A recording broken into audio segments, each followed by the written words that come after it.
Banorët e fshatit Dronovic në njësinë administrative Kutalli, Bashkia Dimal, prej disa vitesh kërkojnë ndërhyrje për përfundimin e një rrugë rreth 600 metra, e cila sipas tyre është lënë përgjysmë nga bashkia.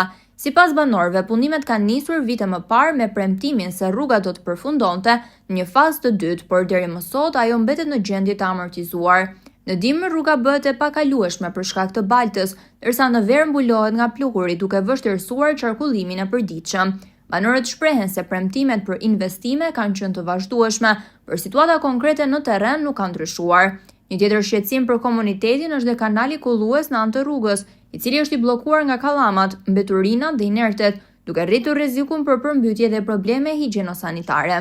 Banorët thonë se kërkesat e tyre drejtuar institucioneve kanë qenë të shpeshta, por pa një përgjigje konkrete deri më tani.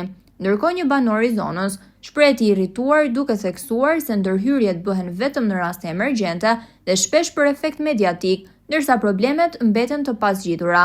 Komuniteti kërkon ndërhyrje të menjëhershme nga bashkia për përfundimin e rrugës dhe pastrimin e kanalit në mënyrë që të përmirësohen kushtet e jetesës në zonë.